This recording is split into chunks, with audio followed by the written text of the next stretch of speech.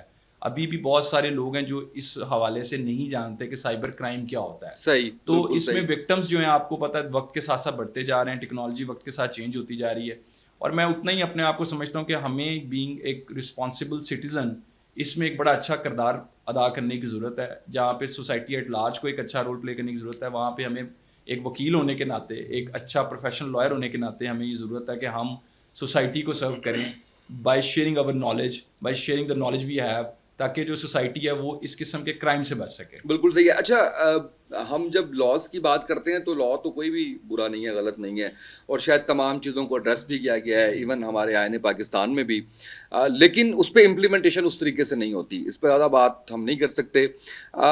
Cyber لا کے بارے میں آپ کیا سمجھتے ہیں کہ اس کی جو امپلیمنٹیشن ہے اور کیا اس کا فائدہ جو بھی لوگ اس سے متاثرہ ہیں ان کو مل رہا ہے یا نہیں مل رہا, اور اگر نہیں مل رہا تو اس میں کون سی ایسی امینڈمنٹس ہونے والی ہیں جس کے بعد ایک عام آدمی ہے وہ کلک کرے, اپنا جا کے کیس لکھے, اپلیکیشن اپنے سسٹم پہ اپنے موبائل پہ لکھے, اور اس کے اوپر اس کو وکیل کے بغیر کسی پیشیوں کے بغیر اس کا مسئلہ حل ہونا چاہیے. اس کا کہیں پہ کنٹینٹ پڑا ہوا ہے, قابل اعتراض مواد ہے, وہ فوراً ہٹا دیا جائے, اس کو مطمئن کر دیا جائے. ایسا کچھ ہے یا نہیں ہے؟ صاحب دیکھیں, ایک تو سب سے پہلے جو سائبر لاز ہیں نا, ایک تو تمام ٹیکنالوجی بیسڈ لاز کو ہر 2 سال کے بعد امینڈ ہونا چاہیے. ٹیکنالوجی تیزی سے چینج ہوتی ہے, لا کی وہ سپیڈ نہیں ہوتی ہے امینڈمنٹ کی, جب اس کو میچ کرنا بڑا مشکل ہو جاتا ہے ٹیکنالوجی کے ساتھ. تو ٹیکنالوجی کے ساتھ ساتھ لاز کا بھی امینڈ ہونا بڑا ضروری ہے, پہلی چیز. دوسری بات یہ کہ دیکھیں یہ لا ایک عام شہری سے متاثر ہوتا ہے اس کرائم سے, سائبر کرائم سے. تو عام شہری کو اس لا کی سمجھ آنی چاہیے. جیسے ایک ورڈ ہے unauthorized use of identity information, اس کا مطلب ہے فیک اکاؤنٹ تیار کر لینا. تو اس کے اندر اس کو ریپلیس کرنا چاہیے اس کے ساتھ پنشمنٹ فار فیک اکاؤنٹ, تاکہ جو شخص لا کو پڑھے اس کے سامنے آ جائے کہ فیک اکاؤنٹ کی سزا کیا ہے. جیسے unauthorized issuance of SIM card, ایک فیک سم کارڈ ایشو کروانے کی کیا سزا ہے, یہ اس لا کے اندر پرووائڈیڈ ہے. اسی طریقے سے ڈیفیمیشن ہے offence against dignity of a natural person, section 20 ہے. اسی طریقے سے سیکشن 21 ہے offence against modesty of a natural person, قابل اعتراض تصویروں کے حوالے سے بات کی گئی ہے, sexually explicit images and videos کے حوالے سے بات کی ہے. تو جیسے اب سیکشن 24 سائبر اسٹاکنگ ہے, اس میں کوئی شخص کسی کی تصویر یا اس کی ویڈیو بغیر اجازت اگر شیئر کر دے تو اس کی سزا کے حوالے سے بات کی گئی ہے. تو میں جیسے unauthorized access to the information system ہے, یہ تمام میں سمجھتا ہوں جو ورڈز ہیں ان کو اتنا آسان کر دینا چاہیے, یا ان کی ڈیفینیشن کو اتنا آسان کر دینا چاہیے کہ ایک عام شخص جو لا کو پڑھے اس کو سمجھ آئے کہ اس کی ریمیڈی کیا ہے. اب جیسے ایک ہیکنگ ایک بہت بڑا آفینس ہے جو کہ اس لا میں مسنگ ہے, اس کو اس لا کا پارٹ ہونا چاہیے. اسی طریقے سے بھی ریسنٹلی کرمنل امینڈمنٹ ایکٹ آیا جہاں پہ انہوں نے سزائیں بڑھائی ہیں بہت سارے offences کی, لیکن میں سمجھتا ہوں مزید سزائیں بڑھانے کی ضرورت ہے. اب جو آپ نے پوچھا کہ عدالتوں میں امپلیمنٹیشن میں کیا ایشو آ رہا ہے, دیکھیے جو سوشل میڈیا کرائمز ہے نا, جہاں پہ نازیبا تصویریں شیئر کر دی جاتی ہیں, وہاں پہ سب سے بڑا ایشو یہ آتا ہے وکٹم پہ اتنا پریشر ہوتا ہے فیملی کا, رشتہ داروں کا, دوستوں کا, کہ وکٹم عدالت میں آ کے کمپرومائز کر لیتے ہیں. تو جب وکٹم کمپرومائز کر لیتا ہے تو کوئی عدالت اس کو انصاف نہیں دلوا سکتی. وکٹم کا اپنے کیس کو, اپنے ایلیگیشن کو عدالت میں ثابت کرنا بڑا ضروری ہے. جب آپ ثابت ہی کچھ نہیں کر پاتے یا آپ کمپرومائز کر لیتے ہیں تو الٹیمیٹلی ہوتا کیا ہے کہ سوسائٹی میں ڈیٹرنس کریٹ نہیں ہو پاتی. ایک شخص ہے جس نے جرم کیا ہے, جو اس قسم کے کرمنلز ہوتے ہیں وہ بھی ریپیٹ افینڈرز ہوتے ہیں, وہ اس ایک خاتون کے ساتھ جب ایسا کرتے ہیں تو وہ جیل سے باہر آ کے دوبارہ اس کے ساتھ ایسا کرتے ہیں. چند ایک کیسز ایسے میں آپ کو بتا دوں جہاں پہ ایسا نہیں ہوا, وہاں پہ ان کرمنلز کو سزائیں جو تھی وہ 3-3 سال جیلوں میں گزار کے آئے. تو یہ یاد رکھیں کہ اس طرح کے کیسز کے اندر جو لوگ وکٹمائز ہوتے ہیں, جب تک وہ اس طرح کے لوگوں کو سزائیں نہیں دلوائیں گے, جب تک اس طرح کے لوگ جیلوں میں نہیں رہیں گے, جب تک ان کو یہ نہیں پتہ لگے گا کہ جو جرم انہوں نے کیا تھا وہ کتنا ہینیس تھا, تب تک باقی معاشرہ اس طرح کے لوگوں سے نہیں بچ سکتا. بالکل صحیح ہے. بہت شکریہ زین علی قریشی صاحب, آپ نے بڑے اچھے سے گائیڈ کیا, اور میرا خیال ہے کہ اس پوڈ کاسٹ کو دیکھنے کے بعد وہ لوگ جو پریشان ہیں یا جو جن کو ایک وے آؤٹ نہیں مل رہا کہ کس طریقے سے انہوں نے مواد ہے یا فائنینشیل جو ان کے ساتھ جو بھی دھوکہ ہوا اس کو کیسے کرنا ہے, مجھے لگتا ہے کہ وہ کافی حد تک سمجھ چکے ہیں کہ کیسے اپنے کیس کو خود ہی آگے جو ہے وہ لے کے چلنا ہے. تھینک یو سو مچ, بہت شکریہ.